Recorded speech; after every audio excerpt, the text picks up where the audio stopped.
Support comes from the Missouri Forest Products Association. Missouri produces wood pallets, railroad ties, white oak barrels, hardwood floors, and more.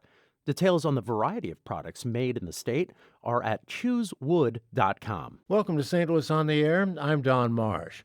Civil asset forfeiture is a law enforcement tool in which police officers may seize cash and other assets believed to have been acquired as a result of criminal activity, often associated with drug-related raids and traffic stops.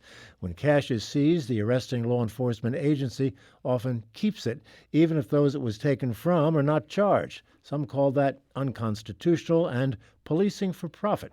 That's the subject of our discussion with St. Louis Public Radio reporter Rachel Lippmann and Bill Freivogel, journalism professor at SIU Carbondale. They've been part of a multi-state reporting project backed by the Pulitzer Center on Crisis Reporting, involving St. Louis Public Radio and other media outlets. Thank you both for being with us. Great to have you. Hi. Love to be here. I know this has been a long project, but let's get right to it. Bill, I'll start with you. Can you give me kind of a synopsized overview version of what we're talking about?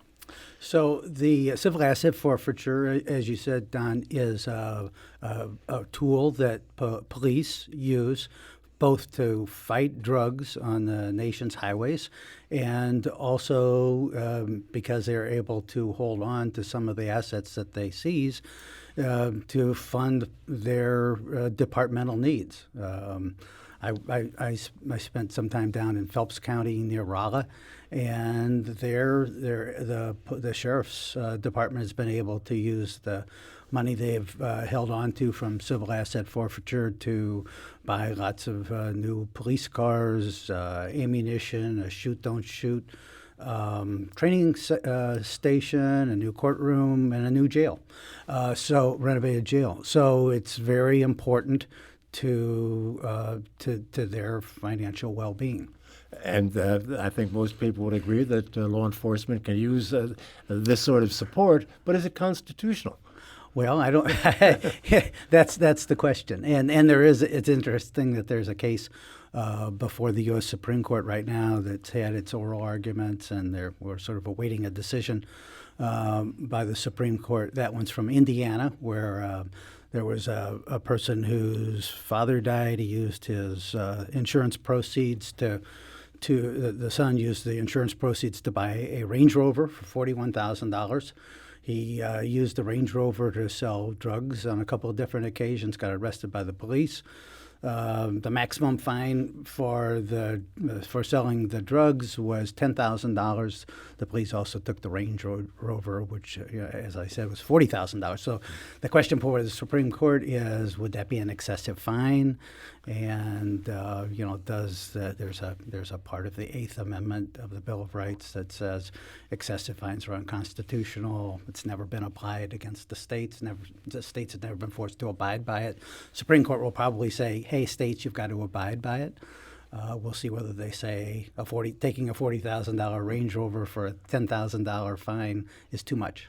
No, it doesn't directly go at the process of asset forfeiture. It's just, I believe, simply whether the excessive fines clause applies to the states. It's not a question of asset forfeiture, which the Supreme Court has said is constitutional, does not constitute an unconstitutional seizure.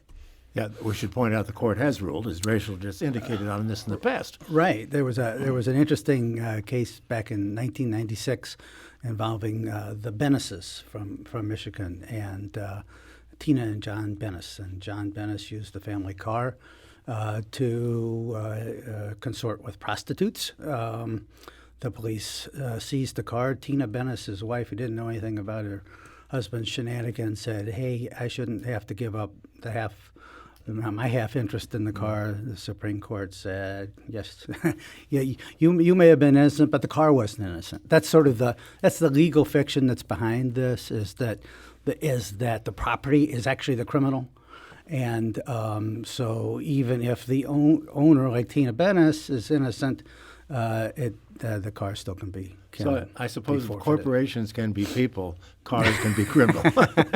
Hadn't thought of it that way. Yeah. But Rachel, you've looked at this in the local level in St. Charles County primarily. What have you found is going on there? So the reason we looked at St. Charles and Phelps counties in this project is because they benefit a lot from this process known as equitable sharing. So there are a couple of important distinctions, I think, to make within kind of the universe of asset forfeiture. There is the civil process, which is what we'll be talking about today, and then the criminal process, which is where property is forfeited or taken as punishment for a crime. So that is actually where someone is charged, and then within kind of the punishment for that crime gives up property. It could be a car, could be cash, could be something like that. The important distinction in Missouri is the one between state and federal asset forfeiture processes. In the same way that state and fed are different courts, the processes are different. In Missouri, actually, sort of libertarian-leaning groups do rate Missouri's protections for civil asset forfeiture fairly well. There is no true civil asset forfeiture process. It always has to follow a criminal conviction. They say some of the protections around that part of the process aren't great, but it is actually ranked a B+ by this group, the Institute for Justice, which is why a lot of these departments, especially in St. Charles and in Phelps counties, choose to go the federal route, which is where the equitable sharing comes in. And that is if they can find a connection to some kind of federal crime. It's usually drug trafficking, money laundering, something like that.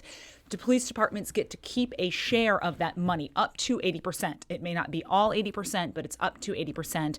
And then it gets directed to training equipment. As Bill mentioned, Phelps County used it to fund a new jail. The St. Charles County Police Department used it to buy a robot dog. They've used it to upgrade patrol. It's a robot dog for safety fairs. It drives a little police car. It's adorable. You'll see a picture of it in my story.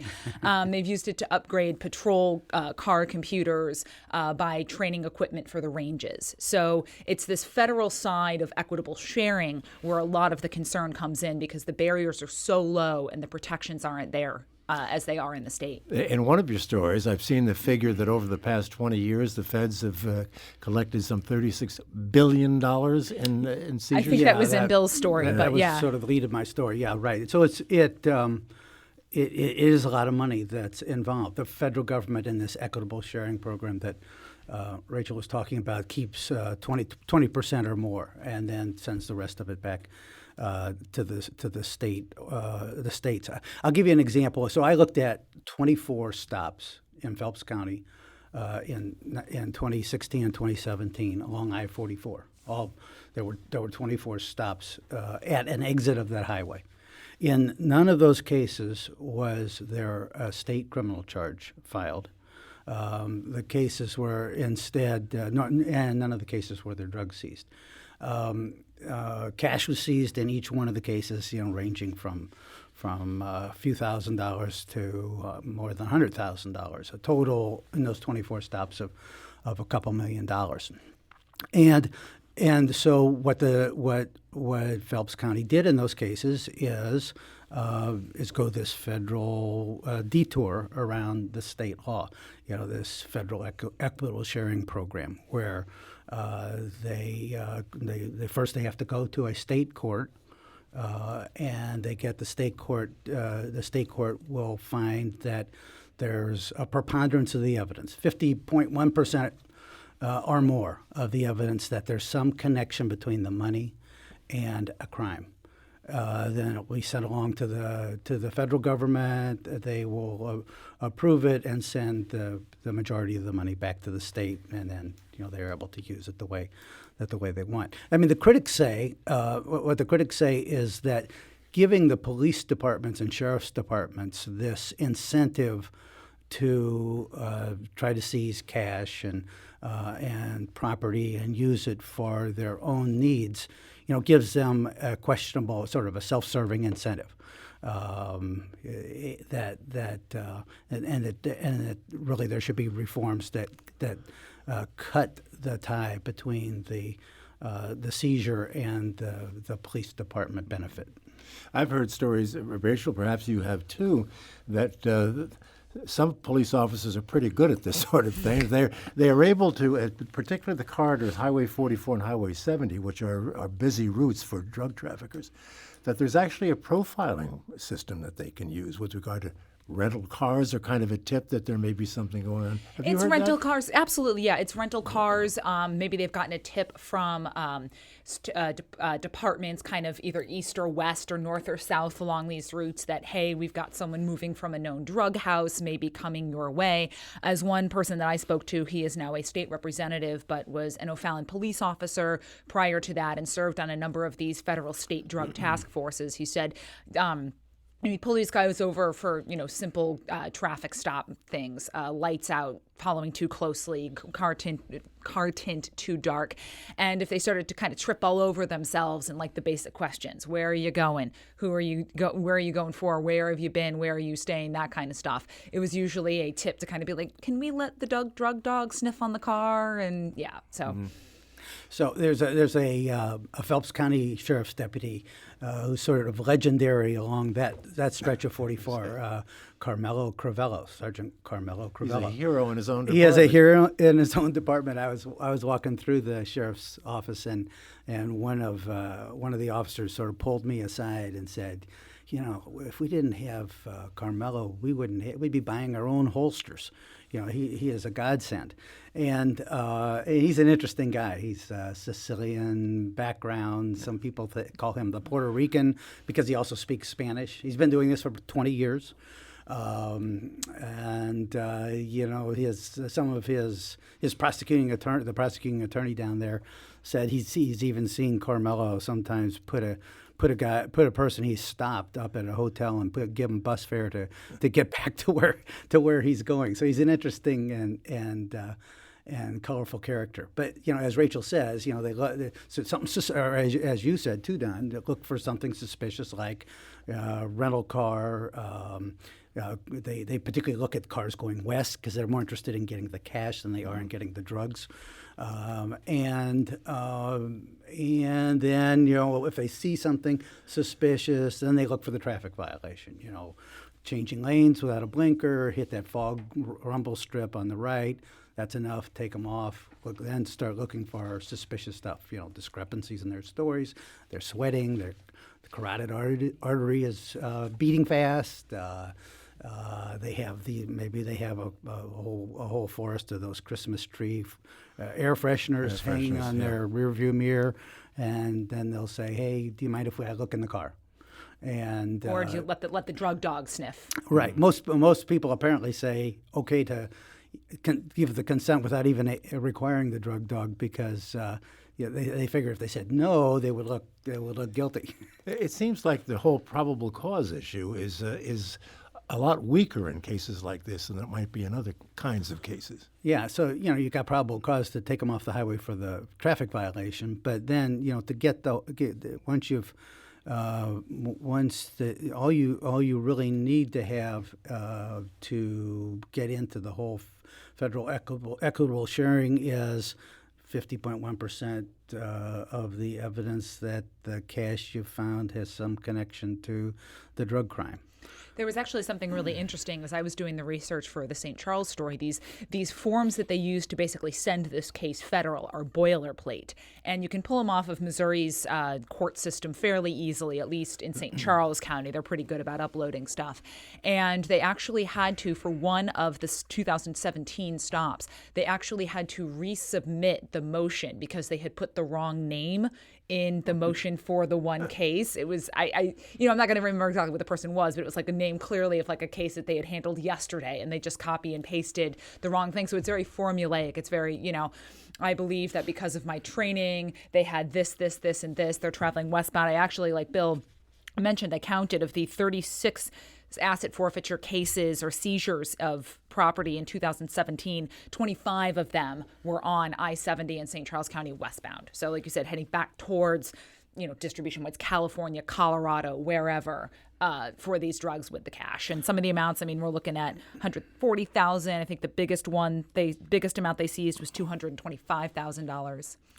Of course, the critics say, the police are concentrating on the westbound lanes because they want to get the cash. If they really wanted to stop the drugs, they'd be trying to get the drugs coming in. Well, But the the argument that, yeah, go ahead. I think you're the gonna go. police say, on the other hand, you really hurt the drug cartels by taking their cash. Federal prosecutors say the same thing, that for the cartel to make a pound of marijuana or 100 pounds of marijuana is essentially pocket change to them. You pull the cash out of the system, that's what's going to hurt them worse, relatively speing. I've got to take a break now, but you hear some of the figures thrown around in the El Chapo case recently tried. $100,000 is pocket change, chump change as they call it. We've got to take the break. We'll do that now, come back and continue our conversation on civil asset forfeiture with Bill Freivogel and Rachel Lippmann. Back in a moment. This is St. Louis on the Air on St. Louis Public Radio, 90.7 KWMU. We hope you enjoy listening to this podcast of St. Louis on the Air, brought to you by Lindenwood University's Hammond Institute for Free Enterprise, examining market approaches to help solve economic and social issues. Hammond.Institute.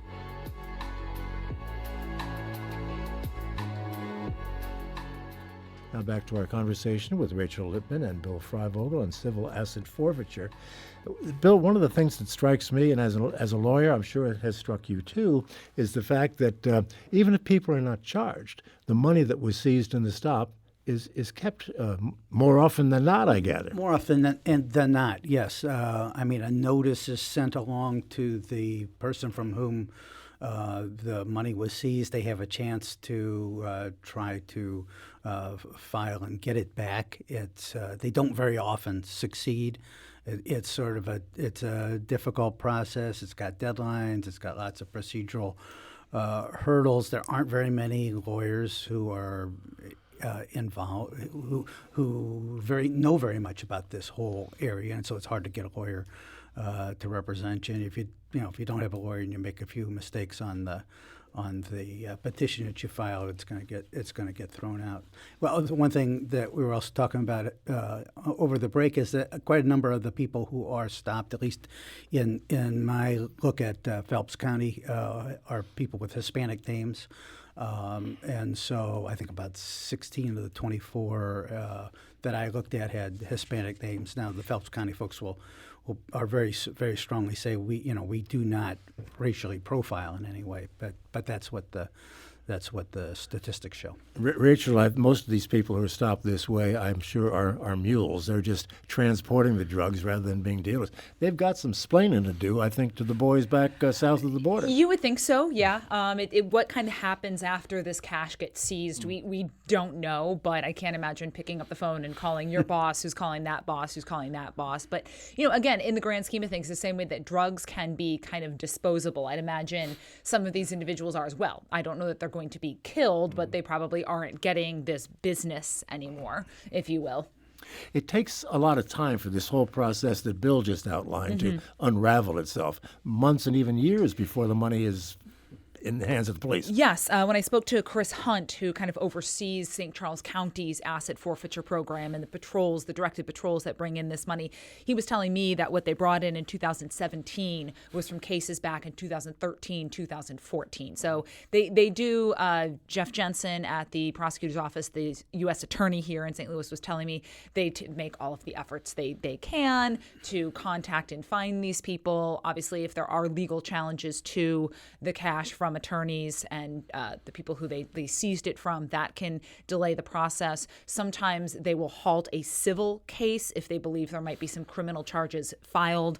There were four or five, I think, in St. Charles County where there were federal cases in 2017 filed. Interestingly enough, I believe all of them were seized from St. Louis area residents as opposed to people with out-of-state addresses. There was one who may have been charged. Some things line up to make me think that he may have been then charged in Indiana on a separate case. But so, again, are these people, and is this cash innocent? Who knows? As an attorney I spoke to put it, there are legitimate reasons for individuals to be traveling with large amounts of cash. But essentially what these officers are doing are rolling the dice that a sequence of events generally playing out like they see it leads to, and as they put it, in my experience and belief, to a connection to drug trafficking. I think most of the people that they seize large amounts of money are involved in the drug trafficking. I think, as Rachel said, there are people. There are a number of examples of people who were carrying large amounts of money for innocent reasons, and of course this shouldn't happen in those cases. A lot of people are stopped, on the initial suspicion, and then nothing's found and sent along their way. So, those people are suffering some discomfort that they don't really need to. There must be some very interesting stories for people explaining why they have large amounts of cash, whether it's just well, there was one gentleman who had about $140,000 seized from him in St. Charles County, who said that he operated a dent repair for cars down in Tennessee, and he used a workforce of individuals who are in the country undocumented and therefore needed to have the cash because it was the easiest way to pay them. They maybe didn't have bank accounts or social security numbers, and that was his explanation for why he had this much money in his car. One of the stories that of your series that I read indicated that someone had put a lot of money above ceiling tiles in his room, his home somehow. Is that ringing a bell, or did I read that someplace else? And had some crazy explanation for why it was there. Well, there definitely are crazy places that they put them, and crazy explanations.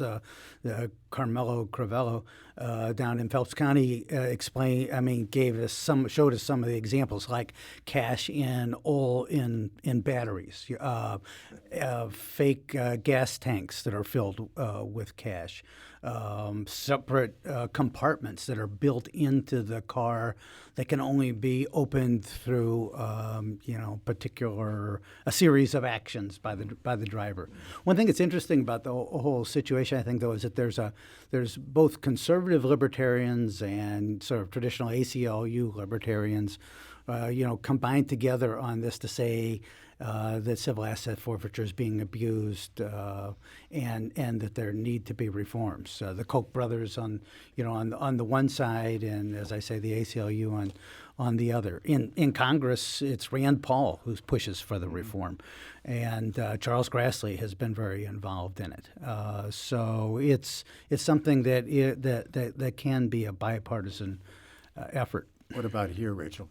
So here for the third year, State Representative Shamed Dogan, he's a Baldwin Republican, so just on that edge of St. Louis County, in one of the sort of more conservative libertarian civil libertarian side of things for the last 3 years. So 2019 will be the third year that he's introduced this bill to set essentially a floor on when police departments could use the federal equitable sharing program. So if departments didn't seize amounts below $100,000 or amounts seized below $100,000 would have to go through the state process, which is where it would go into the school funding formula. It's a little bit of a boost for schools.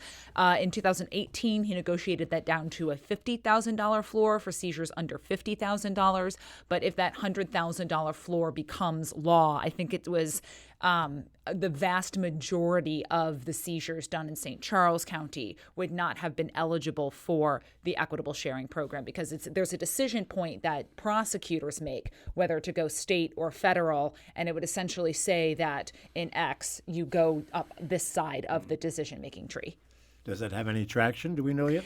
It usually will get a committee hearing, at least kind of voted out of committee. It just depends on, the deal that he strikes with leadership to have a conversation about it. But law enforcement generally kind of comes in and says, you're going to cripple our ability to take down these drug cartels and to impact the drug cartel. So it usually looks like it gets at least a hearing, and it just kind of depends on where they see the path. And I don't know about its fate in the Senate either. Bill, you mentioned some high-profile people who support reform on the national level. Any traction at that end? They tried back in 2016 and didn't get very far. So I think it would require a whole nother sort of major initiative. I mean, part of what we're doing in this reporting project, and it sort of gives you a little bit of a window into the new world of journalism. This is the project's funded by the Pulitzer Center for Crisis Reporting, run by my friend John Sawyer, who used to be with the St. Louis Post-Dispatch as the Western Bureau Chief. We have a bunch of reporting partners around the country, Texas Tribune, Kentucky Center for Investigative Reporting, Midwest Center for Investigative Reporting. And so, maybe the additional media attention will result in something. Washington Post had a big story in 2014 that resulted in the last reform effort, but then it didn't get through. Yeah. Your partners, Rachel, finding the same thing that you guys have found? Hard to say because actually Missouri has, we've learned, some of the best data on asset forfeiture. Each county has to report the stops and what they have seized. The auditor actually compiles information about federal money coming in. So we kind of have at our fingertips without having to really do a lot of, we want this document and this document and this document have this information. One thing you got to watch real carefully on the reform efforts is that, so the current Missouri law, which, as Rachel said, is rated pretty highly, looks great on paper. It's the result of a big reform back in 1993 that followed a Post-Dispatch series, Hooked on Drugs, that showed how the police were hooked on drugs to buy things. And, that said, you got to have, for a state forfeiture, you got to have a criminal conviction. Money has to go to the schools. But as we outlined, you can just get around all of those reforms by going the federal route. And there are some states that have blocked the federal route completely. They say that you cannot. I think New Mexico is probably the only one that has completely blocked that federal civil asset forfeiture. It's just basically anything that you bring in goes to, I don't know where exactly it goes in New Mexico, but it has entirely blocked that path. I've got to wrap up the segment, but very quickly, what do the feds use the money for? We know what the local cops do. Do we know? I don't know exactly, although I did notice that I believe that President Trump was looking at the forfeiture account as one of the funds where he could get some money for the wall. But I really don't know that. I don't know the details. Jeff Jensen here in the Eastern District of Missouri says a lot of it will go into sort of the Victim Services Fund, help provide the counseling and other services that a victim of a federal crime may Jensen, need. the U.S. attorney. Is the U.S. attorney here in the Eastern District. Yeah, correct. got to leave it right there. I want to thank you both, Rachel Lippmann and Bill Freivogel, for telling us about your reporting, which can be found on our website at stlpublicradio.org. That series began today. Thank you both. Always a pleasure. Very interesting stuff. This is St. Louis on the Air on St. Louis Public Radio, 90.7 KWMU.